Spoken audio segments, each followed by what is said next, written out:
Bonjour à tous, c'est le 6 novembre prochain qu'aura lieu la conférence financement des ETI organisée par Les Échos. Dans un contexte de désintermédiation, le rôle des banques évolue de plus en plus vers un modèle de debt house. C'est dans ce cadre que je reçois aujourd'hui Thierry Simon, responsable relations clients et réseau international au sein de Crédit Agricole CIB. Thierry Simon, bonjour.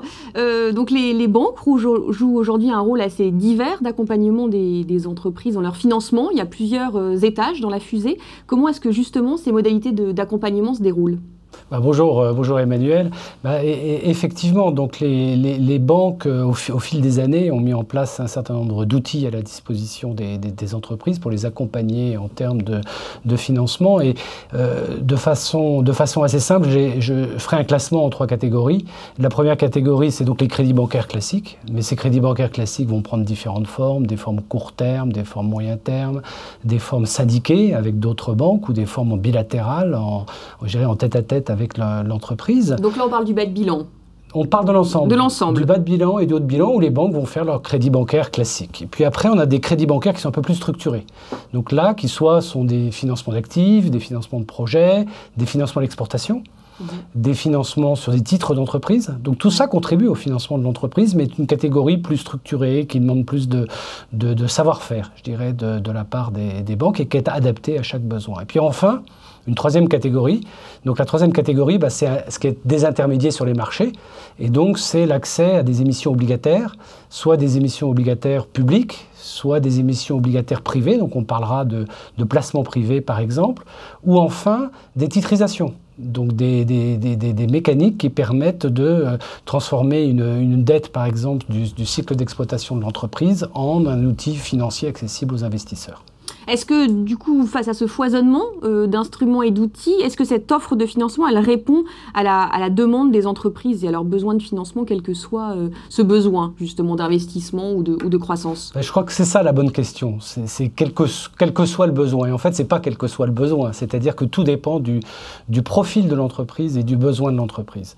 Donc, il est clair que l'ensemble des outils que j'ai décrits, une grande entreprise multinationale va trouver l'opportunité d'avoir accès et les investisseurs qui vont bien connaître cette entreprise internationale, souvent elle sera cotée en bourse sur des marchés internationaux, les investisseurs investiront plus facilement sur ce type d'entreprise et de besoins. Là où ce qui est important de retenir, c'est que suivant le profil de l'entreprise, l'accès sera plus ou moins facile à l'ensemble de ces outils. Donc par exemple, une entreprise familiale, une ETI, qui ne sera pas cotée en bourse, aura accès à certains de ces outils, mais pas à la totalité des outils en fonction de l'appétit des investisseurs. Et donc toute l'évolution actuelle repose sur cette adéquation entre l'appétit de l'investisseur et la typologie du besoin et de l'entreprise en face. Et justement, l'appétit de l'investisseur, il est aiguisé, si je puis dire, par la disponibilité de l'information financière. Est-ce que ça, c'est quand même le cœur du problème ? Voilà, alors ça, c'est le cœur du problème. Et en fait, c'est le cœur de la solution. Parce que, par exemple, nous avons structuré au Crédit Agricole le premier placement privé d'entreprise non notée, donc qui n'est pas noté par des agences de notation, Bonduelle, et donc qui a été un très beau succès, qu'on a entraîné d'autres derrière. Par exemple, on a eu Agrial aussi dans l'agroalimentaire.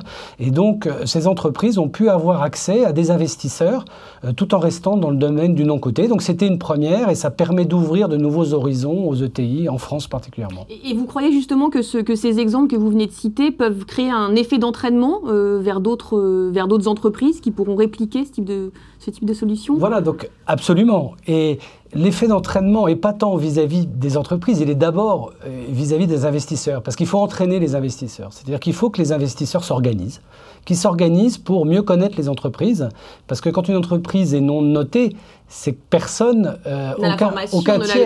aucun tiers extérieur est venu apporter une notation, une analyse de crédit de l'entreprise. Et donc l'investisseur va devoir s'organiser. Alors il peut s'organiser avec les banques. Donc là, les banques ont tout leur rôle à jouer en termes d'éducation de l'investisseur pour préparer cette dette de l'entreprise à l'investissement qui sera un investissement investisseur. Donc c'est à la fois l'entreprise qui doit s'ouvrir, donc par exemple l'entreprise familiale qui doit s'ouvrir à ce genre de technique, mais, et je dirais presque surtout, l'investisseur qui doit prendre l'habitude de regarder ce type de dette et se familiariser et investir en moyens humains pour analyser ses besoins. Et justement, cet investisseur, est-ce que vous sentez qu'il y a un appétit pour ce type d'entreprise? On a parlé des grands corporates multinationaux. Pour les ETI et les grosses PME, il y a un appétit aujourd'hui d'un investisseur? Il y a une catégorie d'investisseurs spécifiquement qui sont intéressés? La réponse est oui. La réponse est oui, parce que quand on regarde ce qui s'est passé ces dernières années, les investisseurs, si je prends par exemple les assureurs ou les fonds de pension, étaient très investis par exemple en dette d'État.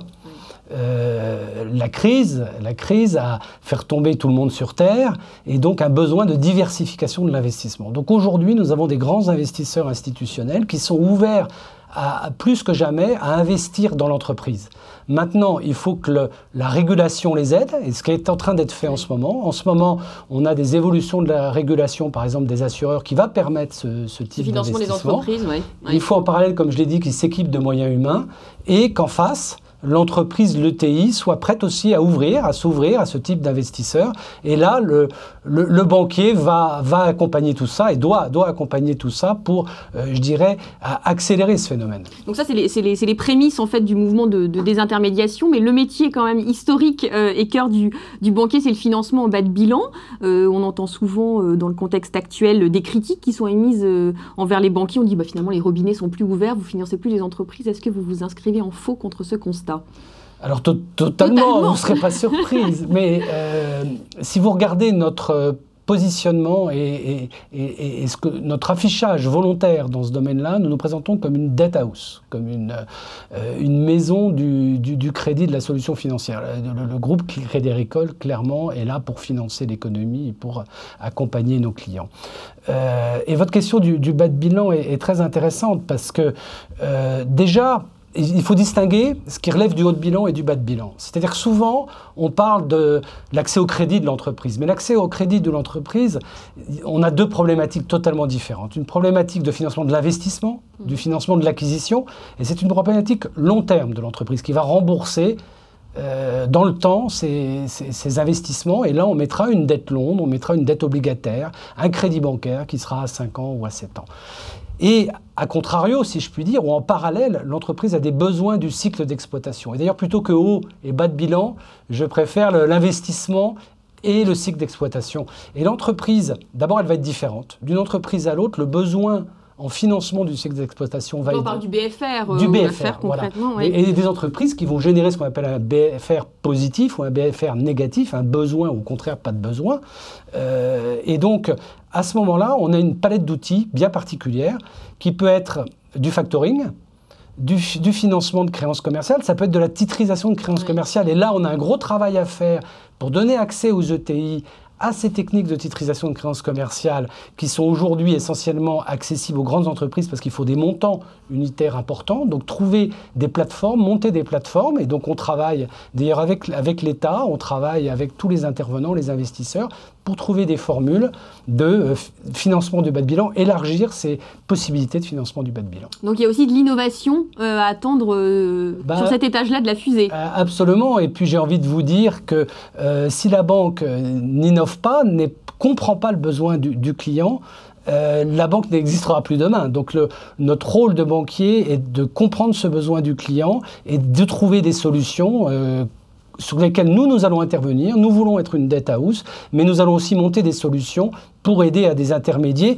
Alors, pas comme les anglo-saxons, parce que nos cultures sont différentes, mais clairement essayer de progresser pour créer de la liquidité sur ces financements des ETI, et particulièrement en France.